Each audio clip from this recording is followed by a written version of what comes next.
You're tuning into Black and White Sports on YouTube. The no-holds-barred truth on sports. The main event starts. All right, Black and White Sports supporters. Well, my goodness. This is the first time I can legitimately say it feels like there is a chance these players are actually going to strike. We've got new video that's come out from comments Briana Stewart's made and comments that Sophie Cunningham has made. And I know good and well Sophie Cunningham is smarter than some of the things that's being said right now, because there's no way she believes that I cannot imagine these players don't believe that the CBA proposal that they've been handed by the NBA is unfair. And there's no way they don't know that they're not going to run their league into the ground. Are they just counting on Caitlin Clark being able to save it? If you lose one game, it's going to be a PR disaster. One game, if you lose a preseason game, it's going to be a disaster. Now you see, I've got two sets of videos here. Let me play Sophie. We had a big old meeting this week.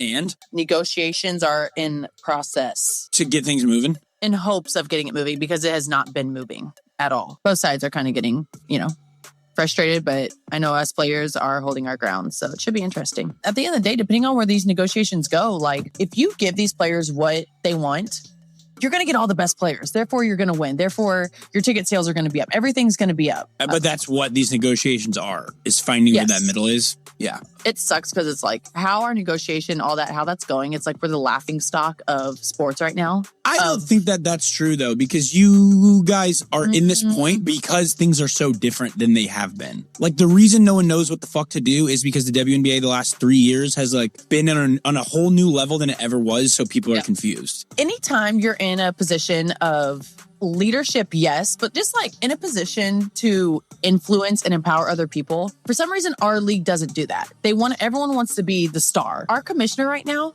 even though we're not agreeing on negotiations or we're barely even talking at all, she could still go on other social media platforms and be hey, I believe in our product. I love our product, because that gives off a different feel than just not saying anything and acting like we don't exist. No, it's because the WNBA owners and NBA owners are fed up with you guys. They're fed up.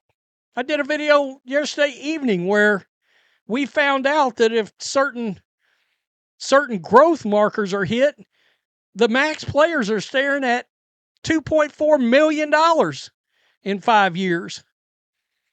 And that the average player would be staring at $1 million a year 5 years from now if these growth markers are hit. Metrics. It's crazy. It's going to get crazier. Brianna Stewart is going to talk about the fact that they are prepared to strike if they have to. I mean, for me, it's this is the first time we're in a revenue shared model. So before it was we had a hard cap and we had a structure and you could have 220 max and everything else kind of trickled down. Now we're going to really blow that out of the water, which is incredible. But I know, personally as WNBA players, it's we've signed however many CBA deals before, and we just don't want to get gypped. We don't want to feel like we're signing something and we're actually getting screwed, because now we know how much you need us. We see the valuations between all the teams and all the things and the expansion fees, and it's no, there's a lot of money behind this, so don't forget to pay us too. Are you sure you don't want a policy against weed? Are you sure about that? So it's just really a back and forth battle. Would you say y'all are prepared not to play this season? I know you want to, but would you say you're prepared not to play? We've approved the strike authorization vote, which means that we're able to formally lock out whenever we want because we have majority of the players' votes behind us. I think that for me personally, the closer it gets to WNBA season, we're prepared to do it. to not play, but we don't want to. We want to play because Of we know course, how yeah. important it is to be on the court for a number of reasons, for the people, for the fans, for the city. But it'll be something that's really tough if push comes to shove, because, you know, like you said, you're comparing apples to oranges. The W and the NBA, like, contracts are vastly different. Very skewed, yeah. So it's like, yeah, the top 10, maybe 15 players can survive without a W contract. Right. But the rest, it's like, no, you don't want to go that much without getting paid. I feel like the PA is doing a great job of making sure that we have like the amenities and the resources. And if we don't get what we want, we will sit out. But we don't want to do that. Okay. You heard it. I mean, she tried to sugarcoat it with the explanation of well, there's 15 players maybe that can sustain a strike. I told you guys, we found out. ESPN put it out there that there was a fracture even amongst the players' union committee themselves. There was a fracture. She just told you right there that after the top 10 to 15 players, the rest of the league can't sustain a strike. But you heard what she said. We don't get what we want, we'll sit. It will be the biggest PR. You know what? This is what the players don't get. You're already in a PR disaster right now. Why do you think that the NBA leaked the latest proposals, information, and metrics? Because they understand a large part of the fan base is actually on the owner's side in this. Because we're seeing how large the raises are now. And all these other perks, including, I can understand giving a player like if you're on a 10-day contract, I can understand a team putting you up in a hotel or whatever. I get that. But if you're drawing a regular salary, I mean, why in the world would anybody pay for your housing? That's something that fans can't relate to.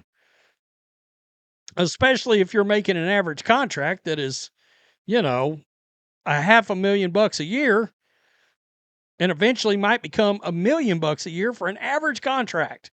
Yeah, you're losing ground with fans now.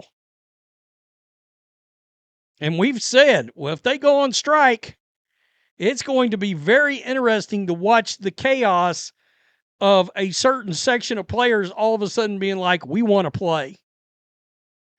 Well, then what happens? Those players are going to put a ton of pressure on the committee to be like, look, we got to sign this proposal of some kind.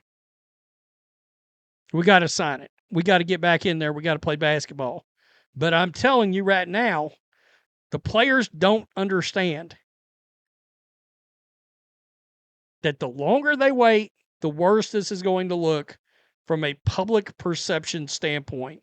For a league that struggles with perception by the public already.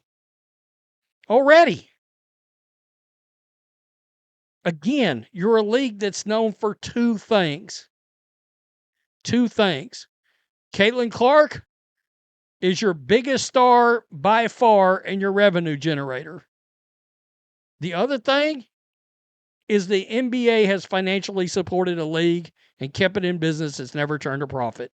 That is the two things this entire league is known for. So when fans see nearly a 10 times raise, they're like, what are you doing?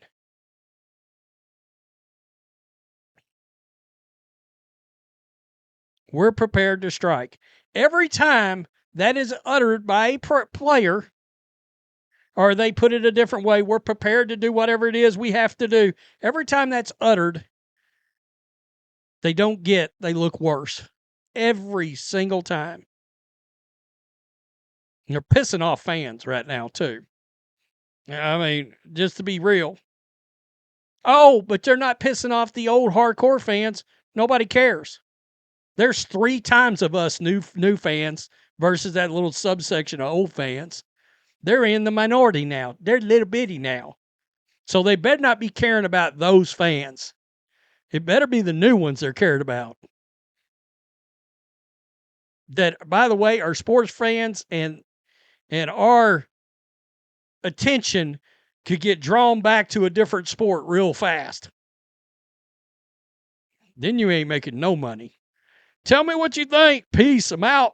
Till next time. Thanks for watching the show. Be sure to like, comment, and subscribe. Be sure to tune in next time on Black and White Sports.